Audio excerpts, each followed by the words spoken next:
¿Qué tal? Buenas noches a todos. Esperemos que estén bien y que se estén por ahí conectando, tanto a los que vayan llegando o que vayan a llegar por YouTube, como los que nos estén escuchando nada más acá por Facebook. Esperemos que se meta alguien.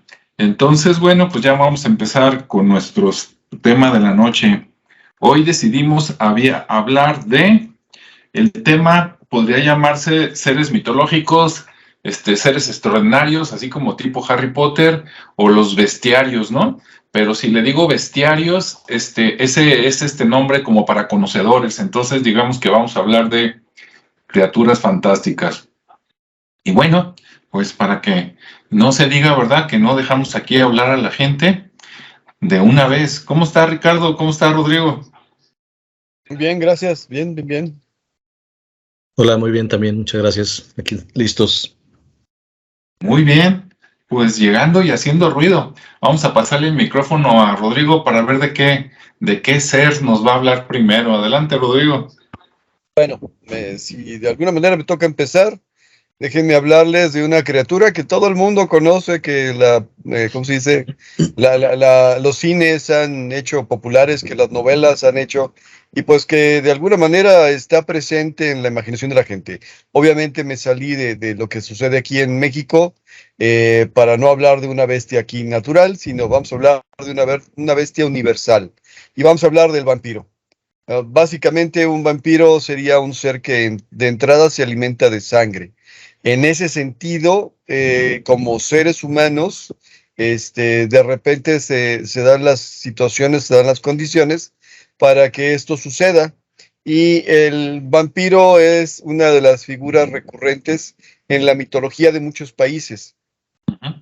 Las primeras referencias que se hacen de los vampiros tienen que ver con mujeres vampiro más que hombres, a las cuales se les llama lamias. En la antigua Grecia, las lamias eran mujeres que se alimentaban de los niños, usualmente entre más pequeños mejor, y que tenían por cualidad particular este ámbito de seducción que de repente en la novela gótica se exagera un poco. En ese sentido, por así decirlo, hay algunos autores clásicos que mencionan a las lamias y algunos ejemplos muy básicos respecto a pláticas de ello. ¿Qué vendrían a ser las lamias entonces? Pues lo que vendríamos a hacer ahora, entender ahora de una mujer vampiro, ¿no? Una mujer que tiene una influencia sobre las demás personas, una mujer que tiene características de seductora, una mujer que puede lograr que un hombre sea seducido fácilmente y del cual se les llama normalmente asustaniños porque tienen la costumbre de intervenir en la vida de los infantes. En otras palabras, una de sus cualidades es poder provocar la muerte de los bebés, de los niños, o al menos asustarlos de una manera bastante grave. Posteriormente, la figura del vampiro fue cambiando y pues tenemos referencia de otra vez de los vampiros hasta más o menos el periodo de la Revolución Industrial y un poquito después, cuando apareció la novela romántica, donde pues tenemos, por ejemplo, la relación de Bram Stoker, que es un libro que literalmente es un libro un poquito aburrido, por ejemplo, para los cánones actuales, porque es básicamente epistolar, o sea, es una carta y contestan la carta y a partir de las cartas contestadas se hace referencia a esto. Pero la figura de Bram Stoker, la que tomó como referencia, sería Vlad el Empalador. Vlad el Empalador era un príncipe el Imperio Austrohúngaro, un príncipe que se dedicaba pues a cuidar la zona que era su protectorado y que tenía fama de sanguinario a la hora de ser guerrero. Y tenía por costumbre que los enemigos que podía encontrar vivos les hacía un juicio sumario y los empalaba. Y de él surge la historia de que tenía características sobrehumanas como persona y se las atribuyen al vampirismo. Y entonces Bram Stoker toma esta idea. Pero Vlad el Empalador, Vlad Tepes, tenía una prima más o menos cercana, más o menos lejana, o sea, es cercana en sangre, lejana en tierras, no demasiado. Y ella es Lady Bathory, o sea, se apellidaba Bathory, y ella sí tenía fama sangrienta. A ella se le atribuyen cientos de muertes de mujeres jóvenes. Ella tenía la costumbre de secuestrar a mujeres o mandar secuestrar a mujeres y quitarle la sangre y bañarse en esa sangre porque era su creencia, era su pensar que de esa manera iba a mantener la juventud. Pues más que la juventud, lo que pudo mantener fue una condena de encierro, de cárcel en su propio castillo. Obviamente la nobleza no se castiga igual que la gente común, pero entonces ahí tenemos pues la figura de alimentarse de sangre, de alguna manera ser el encargado de ir y depredar, de convertirse en un hombre superior. Aunque creo que ya lo mencioné en uno de los programas anteriores, de ahí surge también una leyenda de los indios de Norteamérica que se llama el Wendigo. Y habían mencionado que el Wendigo es básicamente una persona que vive una situación de hambruna a nivel de muerte y que para no morirse come carne humana y obviamente toma y bebe sangre humana. Entonces vendría a ser una especie de vampiro y también se le califica como superdepredador. Quiere decir que es una persona que tiene cualidades de ser más rápido, ser más fuerte, ser un cazador nato, de poder ver en la noche, de poder ver. Entonces la figura del vampiro está presente en muchos de los sistemas mitológicos. ¿Por qué? Bueno, porque sí hay gente que de alguna manera ha consumido tanto carne humana como la sangre de una forma. Se dice que cuando se consume carne humana o sangre se produce una enfermedad.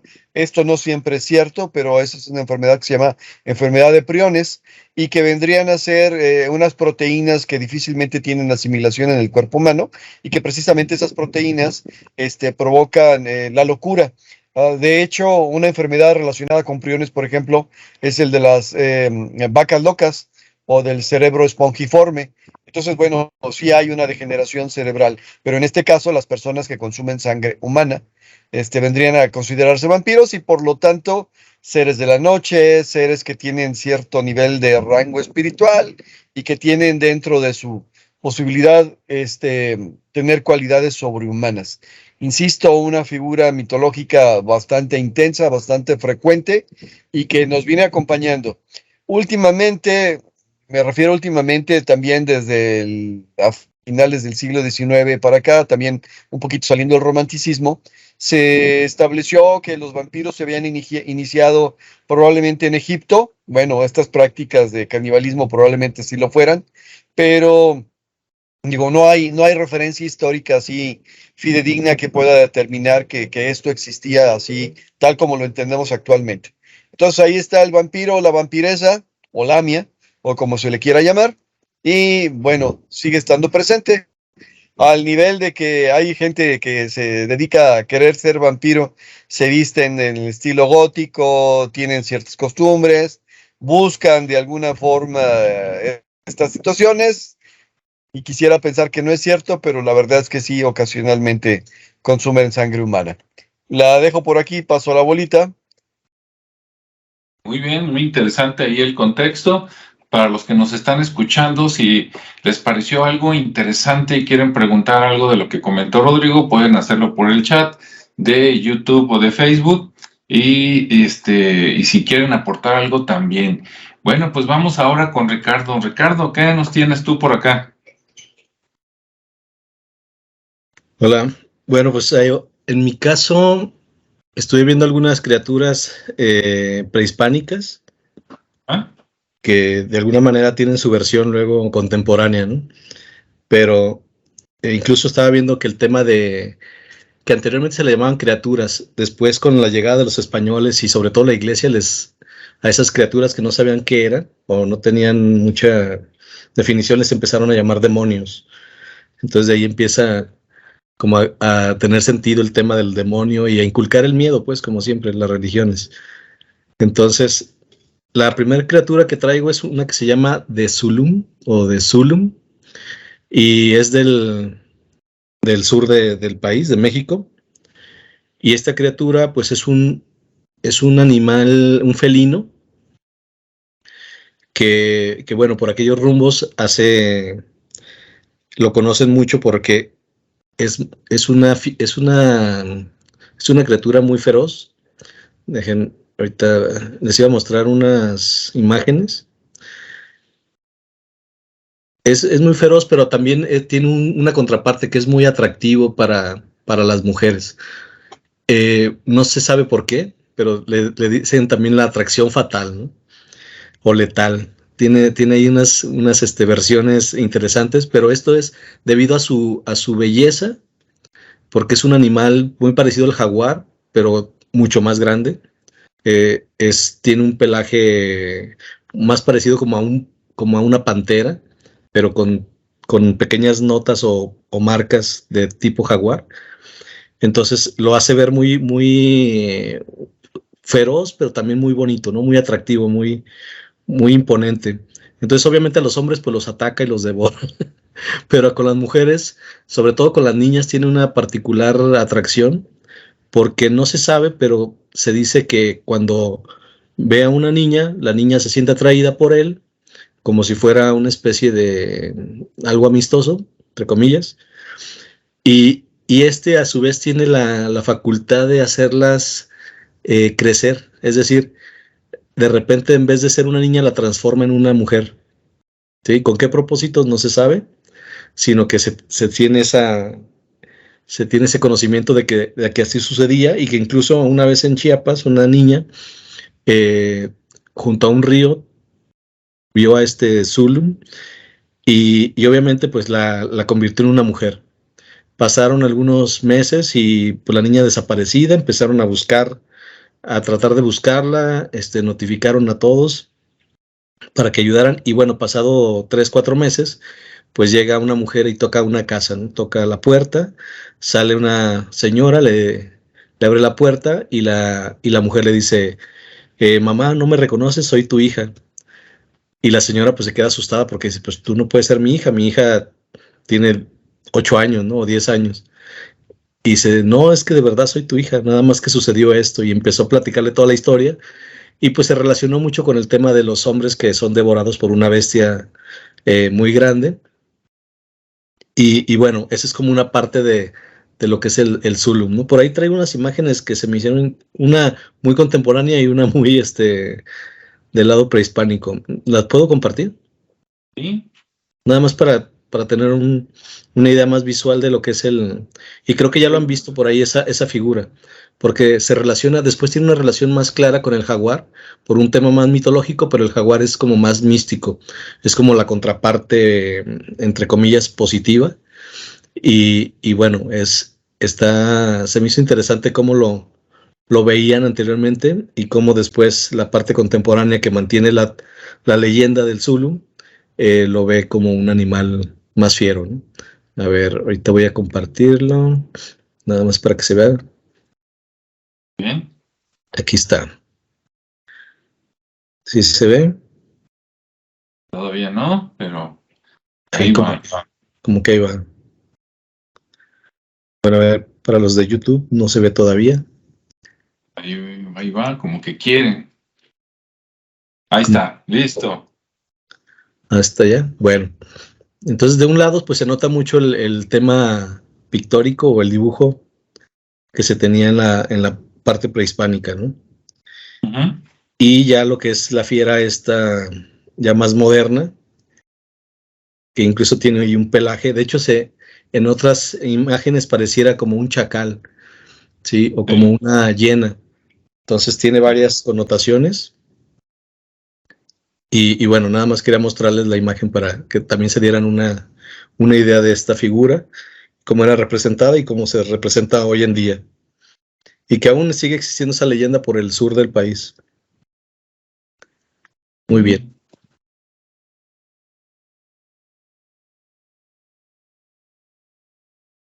Y pues listo con esa primera. Pues muy interesante. Muchas gracias, Ricardo. Por nada. Ya volvimos. Sí, se flasheó momentáneamente. Dije, bueno, ya nos quedamos sin video. Ok, bueno, pues yo también traigo algunos, pero como los de ustedes salieron muy interesantes, me voy a colgar un poquito para preguntar, o comentar, ¿no? Por ejemplo, Rodrigo habló de los vampiros. luego de los vampiros salieron las vampiras o lamias, y luego de ahí pues ya salió Vlad, ¿no? El empalador y la otra, que ahorita se me va el nombre, pero la otra chica que comentó Rodrigo. Y yo les quiero comentar a los demás, digo, no sé si esté relacionado o no, pero se supone que si ustedes agarran una Biblia de las de antes, ¿no? De las gruesotas, tipo sacerdote, y se van ahí al Génesis, o si se van a algún otro capítulo de esos que fueron suprimidos de la Biblia en algún momento, se habla de la primera esposa de ¿cómo se llama? De Adán, ¿no? Que era Lilith, y que, porque supuestamente, bueno, para los que no saben, Eva fue la segunda, ¿no? Y la primera fue Lilith, y dicen que la desterraron de ahí del paraíso por rebelde, ¿no? Porque era rebelde y entonces, pues, no quería cuando quería Adán, quería cuando ella quería y como quería y todo, ¿no? Entonces, como salió rebelde, pues fue a Adán y renegó supuestamente con Yahvé, y Yahvé pues la desterró, ¿no? Si no lo hubiera desterrado, a como la platican, pues ella se hubiera ido sola, ¿no? Hagan de cuenta que era como María Félix, pero allá en el paraíso, ¿no? En el Edén.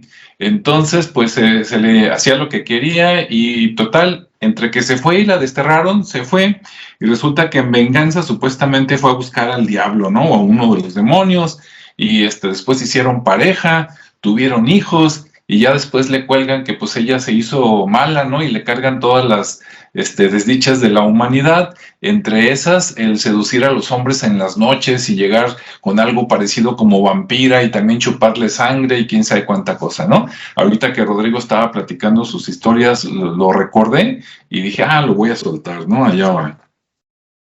Bien, y acá con Ricardo me llamó la atención, yo no conocía el Zulum o de Zulum, parece en la foto que se veía un poquito más realista, entre comillas, ¿no? Porque a final de cuentas, pues es fantástica, como una cruza de leopardo con hiena, ¿no? Así una cosa muy extraña. Yo nada más tengo una duda, y no quiere decir que tengan ustedes las respuestas, ¿no? Pero me puso a pensar, si a los hombres los devora y a las mujeres no, si a una niña la convierte en mujer, a una mujer la convierte en vieja, digo, fue algo que se me ocurrió, ¿no? Así me brincó. Si no hay respuesta, nos vamos a lo que sigue. Sí, yo prefiero, me voy a guardar como los que están enfermos para el final. ¿Quieres contestar algo, Ricardo? Sí, nada más esa pregunta de que si las vuelve viejas, no. Su preferencia por las niñas es precisamente porque tenía esa habilidad de transformarlas en mujeres, pero las mujeres pues las dejaba tal cual. Sí, digo, si no, pues... Yo siendo psicólogo, se me hace peligroso una interpretación de que a una niña la vuelves mujer porque pues estás hablando de abuso, ¿no? Pero bueno. Exacto. Sí, por eso se dice que no saben con qué extrañas razones las transformaba en mujeres, pero pues obviamente puedes tener múltiples interpretaciones, ¿no? Sí. Bueno, ya que metió Rodrigo la interpretación de abuso, también aprovechamos para avisarle a todo el mundo, digo, a estas horas ya todo el mundo sabe, ¿no? Pero hoy falleció Jerry Lee Lewis, un pianista fantástico, yo por lo menos así lo considero, ¿no? De la época del rock and roll. Hicieron hasta una película de él que se llama Grandes Bolas de Fuego, Great Balls of Fire, donde lo interpreta Dennis Quaid. Y bueno, ¿y eso qué tiene que ver, no? Con lo que dijo Rodrigo de que a las niñas las hace mujer.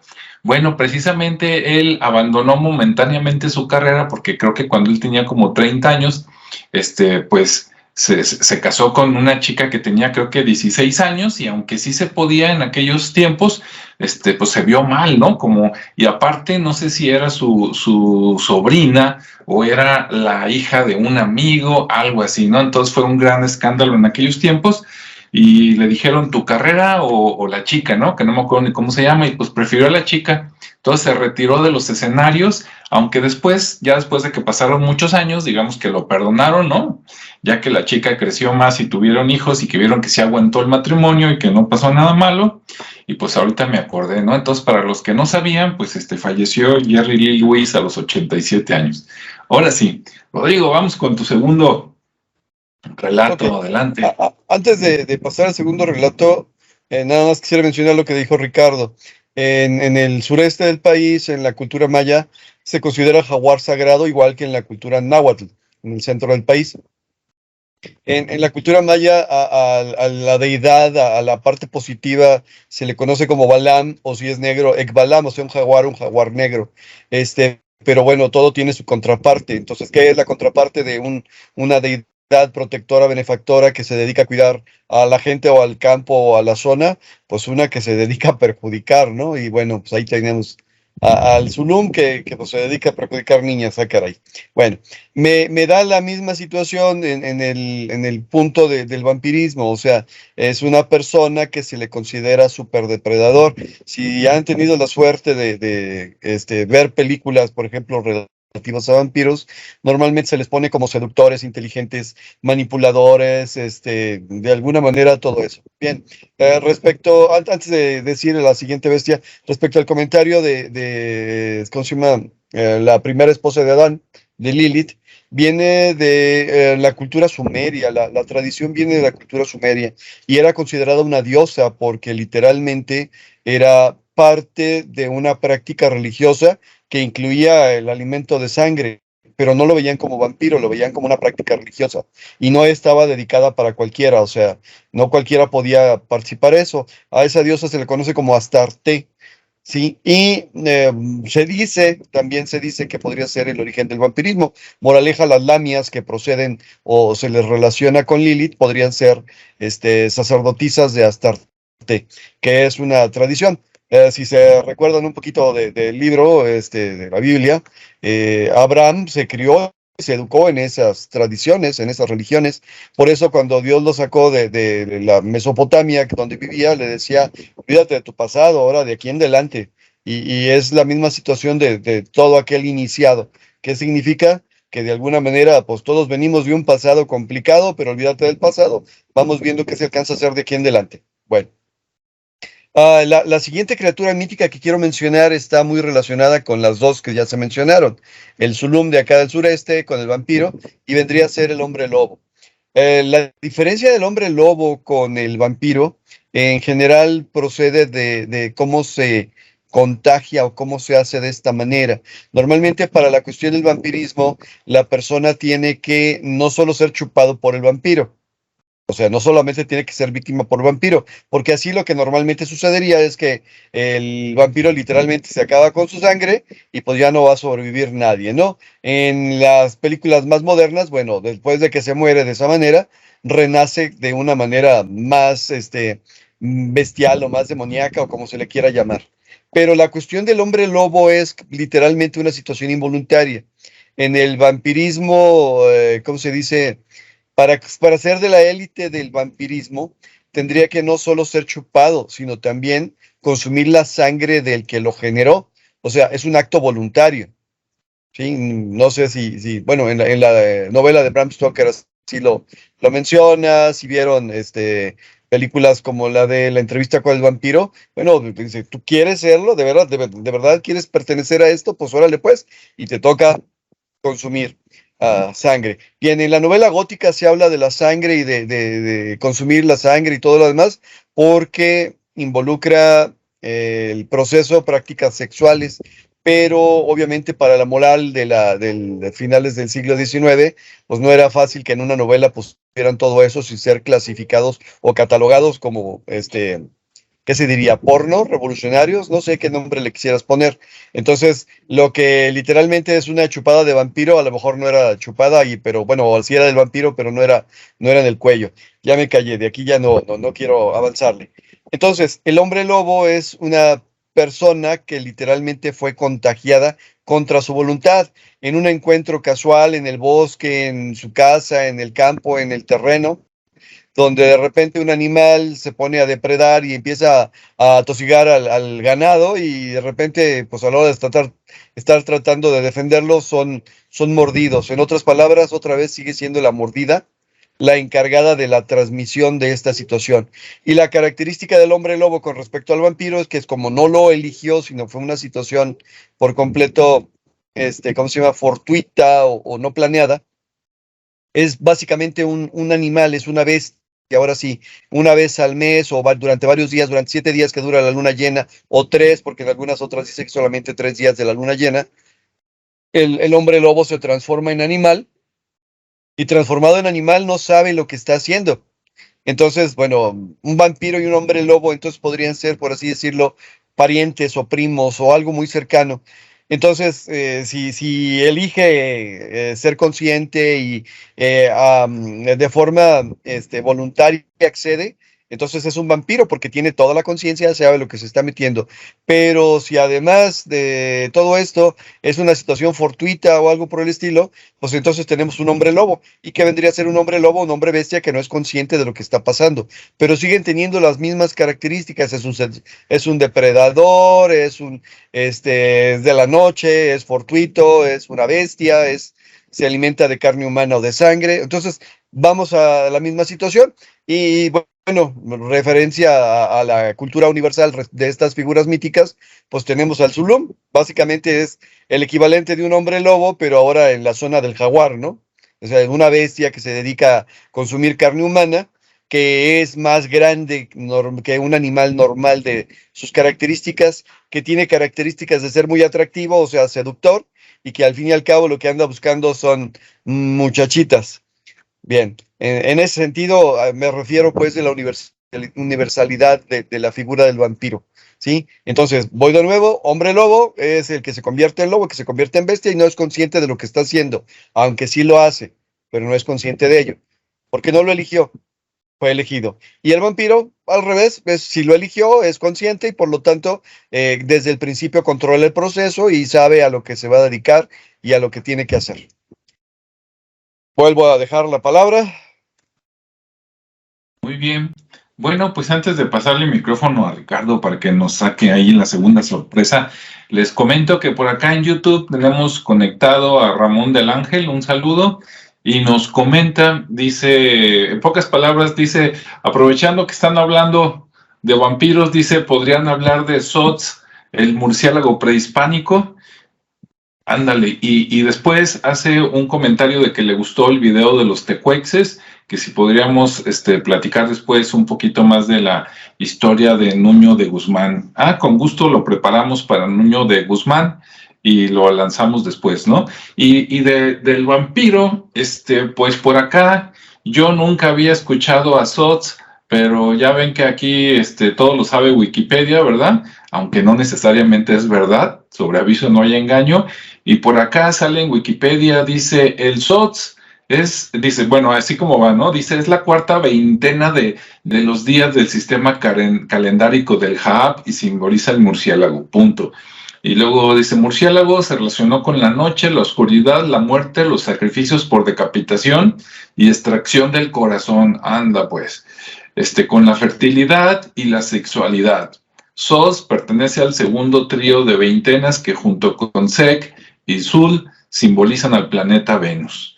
Bueno, de lo poquito que se dice ahí, pues encaja perfectamente, ¿no? En lo que conocemos popularmente como los vampiros, porque aunque es el murciélago, eso de morir por decapitación y la sangre, y luego aparte la sexualidad, ya ven que a los vampiros los ponen supuestamente muy sensuales, que yo tengo mis dudas, ¿no? Porque alguien que necesita sangre, pues normalmente debe de estar muy pálido, en algunas películas hasta los ponen blancos, y así como que ver una chica toda blanca, y si no ha comido así toda débil, como que no se antoja mucho, pero bueno. Adelante, Ricardo. ¿Cuál es el segundo? Espérame, es que estaba quitando el micrófono. Pues el que sigue es el Camazots. Camazots es el dios murciélago, tal cual. Fíjate, adelante viene. Curiosamente, porque usted lo pidió. Sí, porque el público lo pide. Aquí Ricardo es psíquico y pues ahí le va. Sí, de hecho fueron los que te había comentado. Y sí, pues efectivamente también es hacia el sur, es de las criaturas que predominan por aquel rumbo de Chiapas, Yucatán, todo lo que es la selva. Y este dios, que obviamente es un tema extraño porque están tanto los aztecas como los mexicas, los toltecas, olmecas, lo reconocen. Entonces es muy, muy extraño que esas culturas le brinden pleitesía o tributo, y desde México hasta Honduras, Belice, Guatemala, existe esa leyenda. Entonces, si es alguien que si es una criatura muy reconocida por esos rumbos y por su leyenda. Y bueno, se dice que es un murciélago o un vampiro. Y bueno, también aquí está el tema de que es un cuerpo de hombre con una cara de murciélago, con unas alas grandes, impresionantes, que tienen unos picos, y que con esos picos es con el que llegan y decapitan a sus víctimas. Sí, y generalmente se le llama o apoyó al dios del fuego, para que una vez que estaban en una guerra llegó y decapitó a ahora sí que a todos los enemigos. Sí, obviamente con estas características también pensaríamos, bueno, pues es un típico murciélago, o un típico vampiro, o un típico, ya ahora más contemporáneo, un Batman, ¿no? Tal cual. Pero también tenía una particularidad, y esta particularidad también me recordó mucho a la película de Macario, una de las películas, la primera película mexicana nominada a un Oscar, que no lo ganó, pero fue una de las primeras, y que es una joya, por si en esta época la quieren ver por ahí. Y bueno, lo que pasa es que también tenía la habilidad de sanar a los enfermos, ¿sí? Obviamente los sanaba con su sola presencia, pero también con la sola presencia quitaba la vida. Entonces ahí estaba como como esa doble función de Dios quita y Dios pone, ¿no?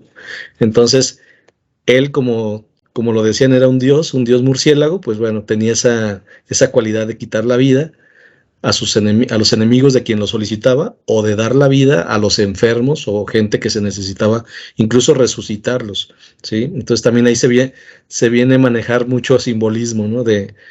Incluso pues se da 100 años antes de Cristo, o sea, nosotros ya teníamos nuestro vampiro mucho antes, ¿no?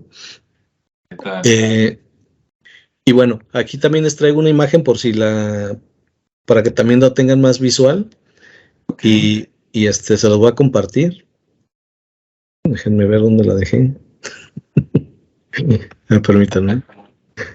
Sí, mientras... Ajá, adelante. Porque viene una parte, obviamente, prehispánica, y una parte más contemporánea, que incluso no se sabe si es real o alguien la creó, pero ahorita que lo vean van a entender de qué estoy hablando.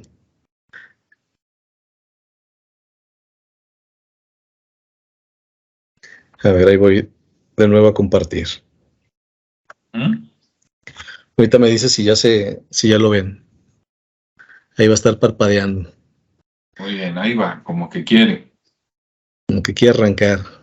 Listo. Ok. Ay, Batman. Pues ahí está, primero la imagen del dios murciélago tal cual, como se representaba, en piedra, y obviamente otra en dibujo, que también está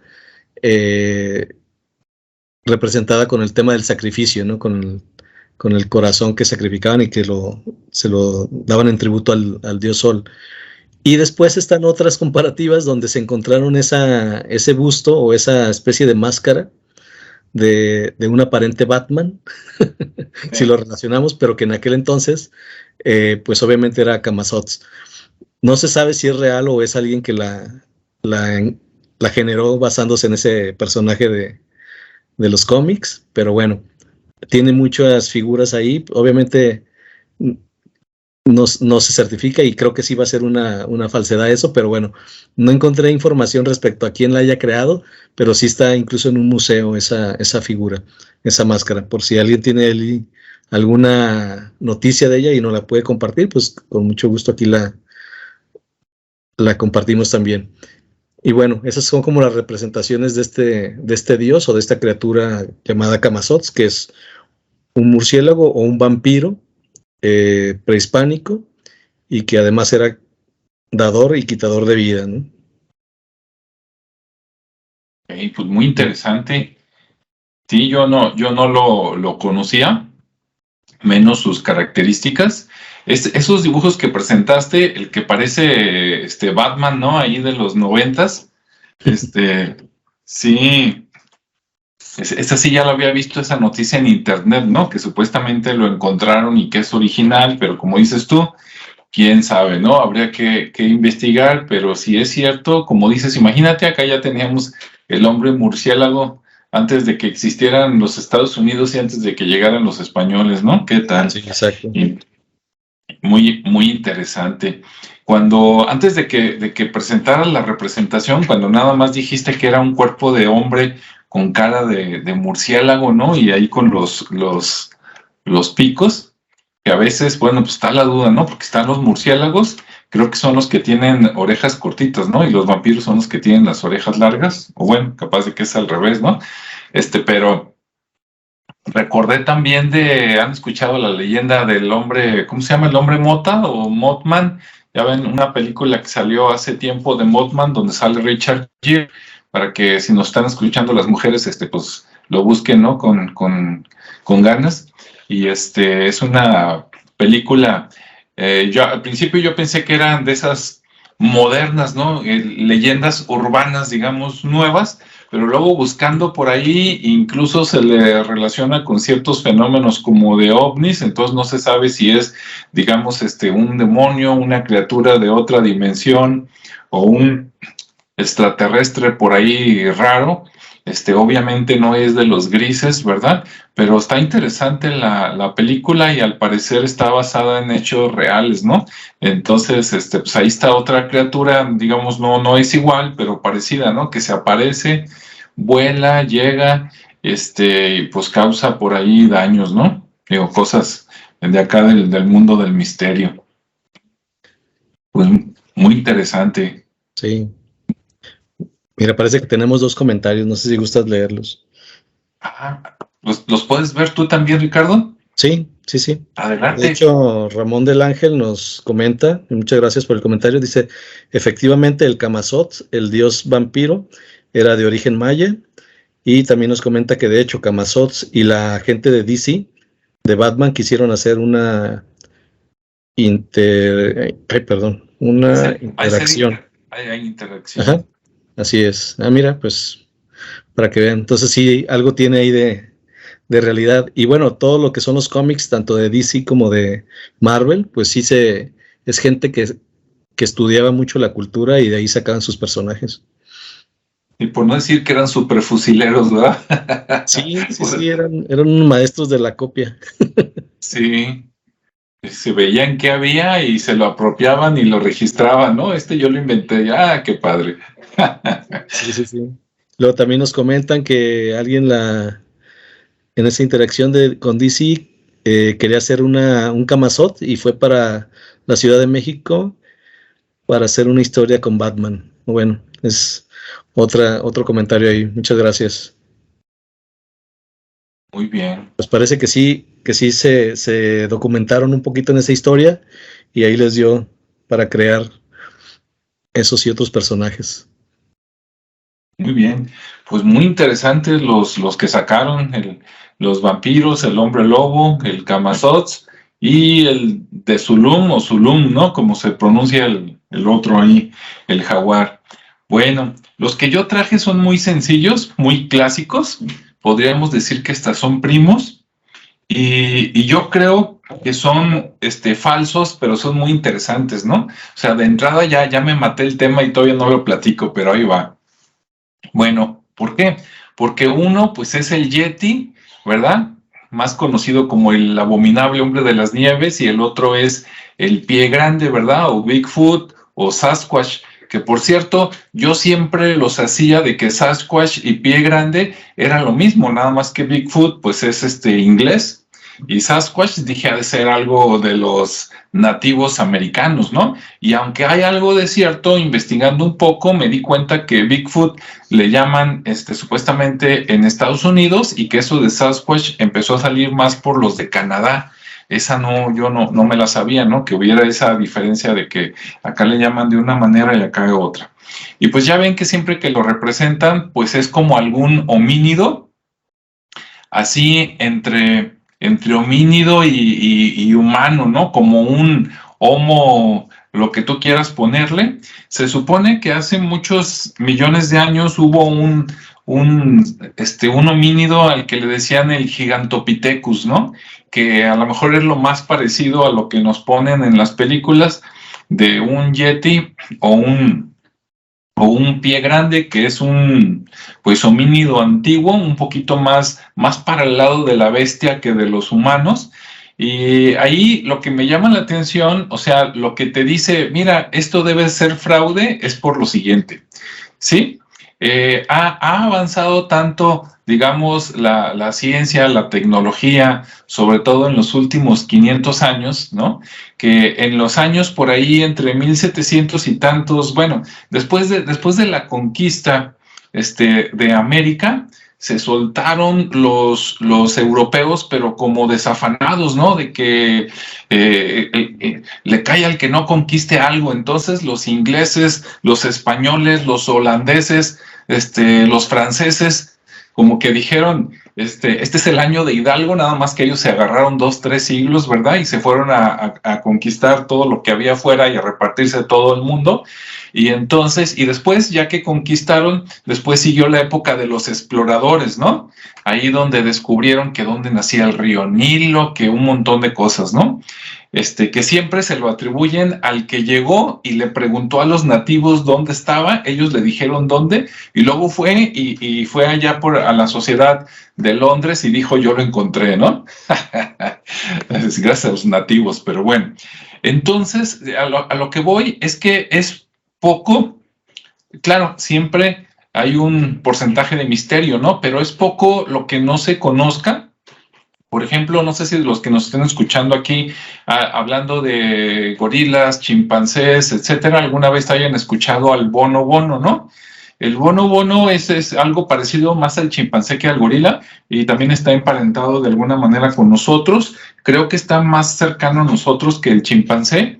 Y bueno, ese creo que lo descubrieron hace relativamente poco me refiero a los últimos 200 años. Entonces siempre hay por ahí, ¿no? Todavía se encuentran cosas más pequeñas de que hay una ranita en el Amazonas que no conocían, ¿no? Un pajarito por ahí en la selva lacandona que no conocían. Pues sí. Pero imagínate para que existieran comunidades, aunque sean pequeñas, de seres que miden 2,5 metros, 3, ¿no? Están peludos y viven nada más en la montaña, tanto en América como allá en China, Rusia, etcétera, pues ya estuvieran fotografiados, ¿no? Es más, ya los hubieran extinguido, así como le fue al dodo, pienso yo, ¿no? Y también por otro lado que dices, claro, es padre, ¿no? A todos nos gustaría que fuera cierto.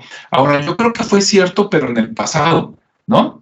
Mínimo hace muchos miles de años, máximo hace millones de años, y que entonces encuentren huellas, pero que son huellas de aquel tiempo, ¿no? Es como si ahorita, no sé, te vas al desierto y puedes encontrar una huella de dinosaurio, ¿sí? Un tiranosaurio o algo parecido, ¿no? Y eso no quiere decir que, ay, por aquí están los tiranosaurios, no, por ahí estuvieron. Entonces yo creo que por ahí va la bala, ¿no? Esto que a veces se le llama como criptozoología o algo así.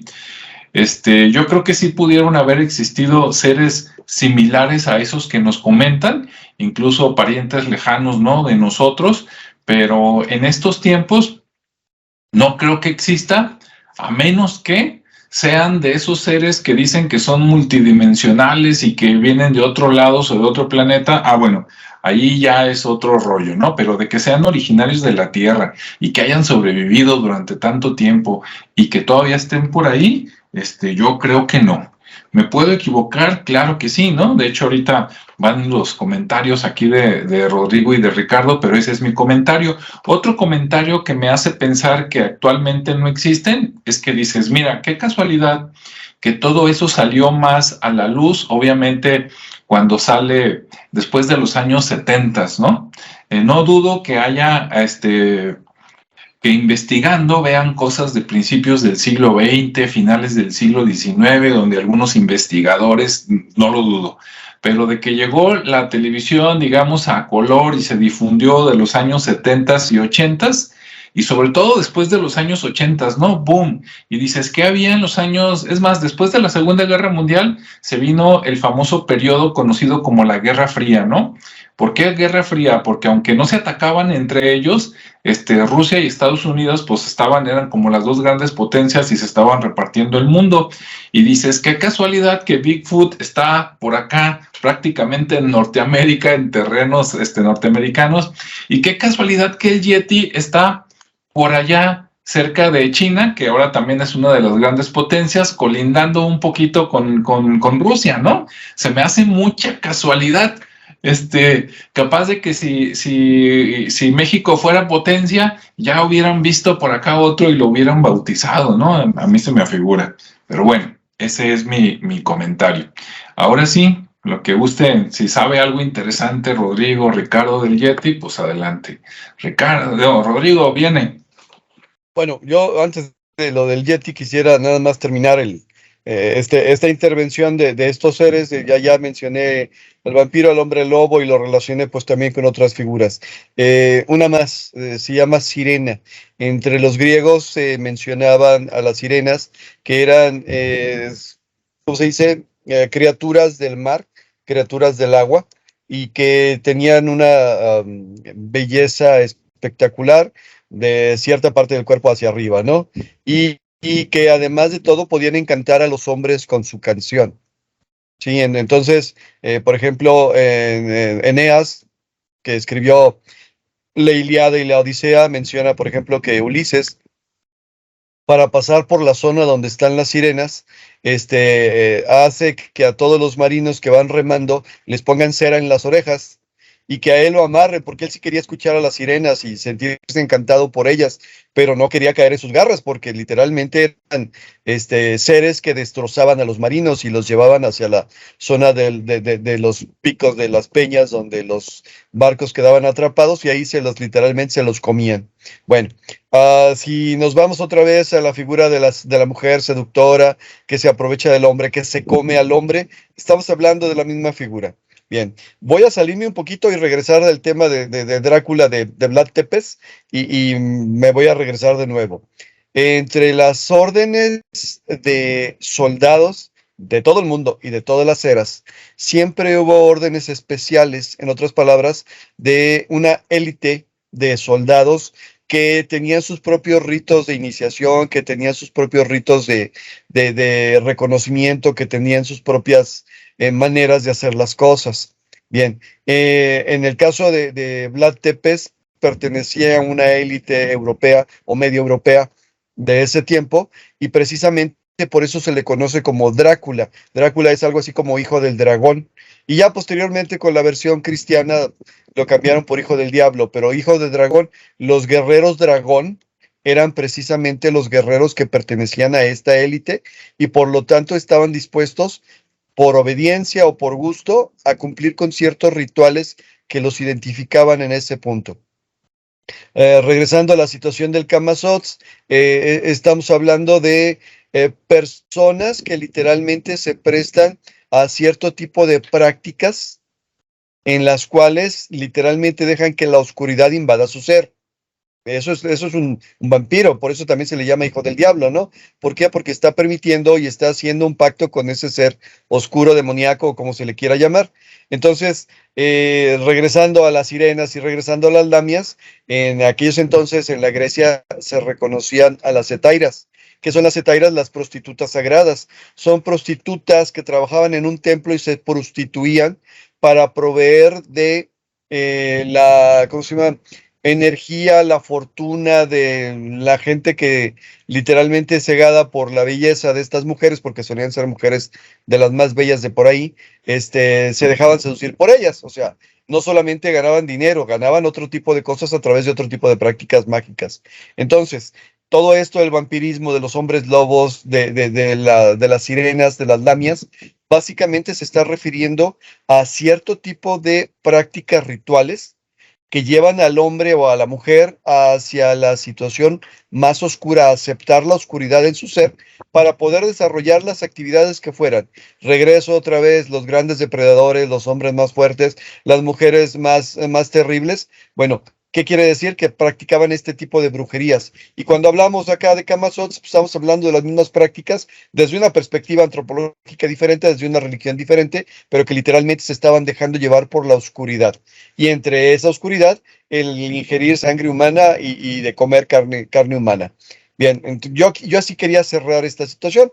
Ahora, respecto al Yeti y el Sasquatch, pues yo también digo, pues, hemos sido demasiado eficientes como depredadores, como humanidad. Hemos acabado literalmente con la mayor parte, y si existiera alguna especie todavía por ahí de homínidos que no fuéramos nosotros y los que tenemos reconocidos, o de plano están muy bien escondidos, o de plano ya se los acabamos. También creo que no es muy probable que sobrevivan, pero bueno, eso no significa que antaño no pasara, no tengo referencia de ello. Muy bien. ¿Tú, Ricardo, qué quieres comentar algo de Pie Grande o del Yeti? No, creo que ya se comentó. Digo, al final de cuentas son figuras que, digamos, ya muy populares, que de alguna manera u otra las hemos escuchado, incluso hemos visto reportajes, imágenes muy, muy borrosas de esas criaturas, pero que, como bien comenta Rodrigo, o sea, al final de cuentas el hombre es tan curioso y tan depredador que digo, ya hubieran encontrado ahora sí los restos de esas criaturas, ¿no? Digo, finalmente hace poco vi incluso un video donde todavía se muestran unas colinas que creo que eran en Canadá, en un bosque. Se veía como un aparente homínido arrancaba un árbol, o sea, un pino, sí, pero lo abrazaba y lo levantaba. Entonces dices, bueno, ese ya no puede ser el Yeti, no puede ser Pie Grande porque está demasiado fuerte, demasiado grande para poder hacer un movimiento de esos y extraer un pino enterrado. Entonces, pues también sigue habiendo criaturas, ¿no? Del imaginario ahí, que siempre son tomadas a la distancia, a pesar de que hay mucho explorador y hay mucha tecnología, satélites sobre todo, que nos permiten ver cosas a un detalle muy increíble. Entonces, pues es increíble también que no tengamos esas imágenes tan nítidas, o a lo mejor sí están, pero no nos las muestran, pero al final, pues ya hubiéramos encontrado restos de ellos, o ya los hubiéramos encontrado, ya estuvieran atrapados, ¿no? Aun cuando se hayan ocultado en algún lugar. Yo lo que pienso con esas figuras, tenemos años escuchando de ellas y simplemente tienden a ser como esa leyenda que de vez en cuando se aparece para revivirla, como Nessie. Y bueno, dependiendo de la cortina de humo o de la necesidad política que se presente, pues ahí aparecen, ¿no? Como el tipo Chupacabras también, que es otra figura que por ahí surgió en algún momento para hacer una distracción política y bueno, digo, no quiero decir que las otras sean también políticas, pero finalmente tenían una relación con la guerra, ¿no? Y con dos potencias. Entonces, no dudo que por ahí también vaya esa cuestión. Lo que Y sí... perdón, la necesidad turística, digo, el famoso Nessie es lo que de alguna manera mantiene la economía del pueblo donde está el lago Ness. Sí, exactamente. De hecho, para allá iba, porque al final de cuentas todo es un tema como lo hacen muchos de los pueblos en el mundo. Se crean sus historias para que de esa manera, pues, vivir del turismo. Y lo más interesante que yo encontré buscando estas criaturas es que finalmente México en particular tiene personajes o tiene criaturas desde mucho antes que en Europa o en la parte de Oriente, o muy similares en tiempos, pero totalmente que en ese entonces se supone que no tenían contacto, pero tienen una similitud en cuanto al comportamiento, en cuanto a la figura, que me ha asombrado, sobre todo una figura que era como la esfinge, pero acá era una especie de 100 pies. Déjame ver si me acuerdo el nombre, por aquí lo debo tener, Ekchapat, que se llamaba el 100 pies humano, y que también vigilaba y cuidaba el tránsito hacia ciertas partes de las pirámides o de la sociedad para cuidar templos a través de acertijos. Entonces era muy parecido como la esfinge, ¿no? Que también tenía ese tema de los acertijos. Entonces hay muchas similitudes y eso es lo que me ha gustado o lo que me gustó más pues de estar haciendo alguna investigación de la parte prehispánica, de que tenemos una cantidad enorme de personajes muy, muy interesantes y que también nos puede llevar a ser otros personajes derivados, ¿no? Pero muy, muy interesante. Digo, con eso quiero cerrar mi comentario porque creo que tenemos una riqueza impresionante de criaturas, ese bestiario o eh, ese grupo de criaturas que tenemos, pues está como para escribir una historia independiente de cada uno, ¿no? Obviamente aquí los comentarios fueron muy breves para poder conversar todos, pero sí tienen bastante información ahí para compartir. Muy bien. Muy bien. Muy interesante. Bueno, yo voy a aclarar algo de lo que dije hace rato. Bueno, por ahí rápidamente Ramón, que está conectado, nos comenta que en la tele se hizo famoso Pie Grande por allá a principios de los años 70, cuando en la serie del Hombre Nuclear. Para los que tienen más de 50 años, van a saber de qué les hablamos, los demás no.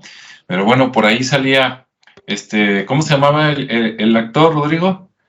Lee Mayors. Eso, yo dije, vas a ver, Rodrigo. Dije, no, nomás Pero porque sea de... Es Sí, más famoso por su esposa. así es. Sí, por eso yo sabía que te ibas a acordar. Dije, no me va a fallar. Por Farrah Fawcett, ¿verdad? Exacto. Ahí la suertuda. Dicen que es la primera que bueno, quién sabe. A lo mejor en la tele sí, pero quién sabe, ¿no? Te iba a decir, dicen que es la primera que salió así en portadas, sin bra, ¿no? Pero quién sabe, ¿no? Porque buscándole, capaz de que Janis Joplin o algo, más atrás, pues ya habían hecho esas cosas, ¿no? Lo que pasa es que a lo mejor no estaba tan guapa, ¿verdad? Sabe. Bueno. Sí, bueno, la aclaración es cuando dije que el Yeti y el Pie Grande, si eran una reminiscencia, ¿no? De criaturas antiguas, que ahí es donde no lo creo, y luego dije que si eran salidos de otra dimensión o de los ovnis, y seguramente alguien de los que nos están escuchando dice, no, pues ¿de cuál fumó? No, pues yo ni fumo, casi ni tomo y menos me inyecto, pero déjenme comentarles que, digo, no es el tema ahorita, pero en algunos avistamientos de personas de ovnis, han visto homínidos peludos, o sea, un yeti bajando de un ovni. Claro, yo no he visto un ovni, pero hay avistamientos de los años 80, 90 y por ahí principios de los 2000. Y si no, escríbanme, díganme qué mentiroso para luego sacarles un video y decirles de cuál. De hecho, tengo unos videos anteriores ahorita no me acuerdo el nombre, pero es un buscador de ovnis español que todavía está vivo y él se dedicó a hacer recolección, ¿no? De entrevistas con la gente entre España y Portugal, y algunas de esas personas mencionan algo así. Entonces, si la cosa va por ahí, por eso sí dije, no, ahí quién sabe, ¿no? Ya en cosas fuera de este mundo, pues ahí no respondo porque no he ido, por lo menos que yo recuerdo. Esa era la aclaración. Pues listo. Y pues, pues, no sé, algún comentario de despedida, Rodrigo. Pues no, digo, ya, de alguna manera mi intención era unir cuatro figuras míticas, cuatro figuras en un solo tipo de prácticas que, por raro que pueda parecer, son prácticas actuales. O sea, hay grupos que se dedican a hacer estas cosas. ¿Sí? Hay gente muy rara en todo el mundo, pero bueno. Y pues por lo demás, sigue habiendo, como decía Ricardo, una cantidad inmensamente grande de cosas que podríamos hablar respecto a otras figuras. Así es. Muy bien, Ricardo. Pues bueno, lo que ya lo mencioné, el invitarlos a seguir conociendo este tipo de criaturas y ver que tenemos una cultura y una historia muy, muy vasta, muy, muy interesante, ¿no? Como mexicanos. Sí, como mexicanos y latinoamericanos, ¿no? Sí, claro. O americanos, digo, seguro, muy interesante eso que trajo Ricardo.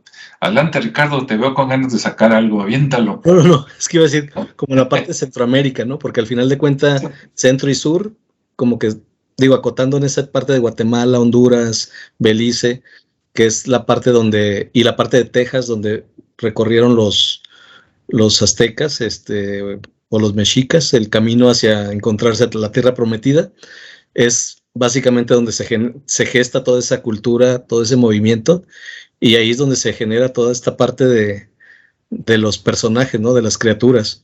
Obviamente cada país, cada territorio tendrá lo suyo, pero digo, esa parte es como muy rica en todo, ¿no? En cultura, en gente, porque obviamente también el transitar mercantil de todo, y pues se generaron mucha riqueza, pues, cultural. Ujú.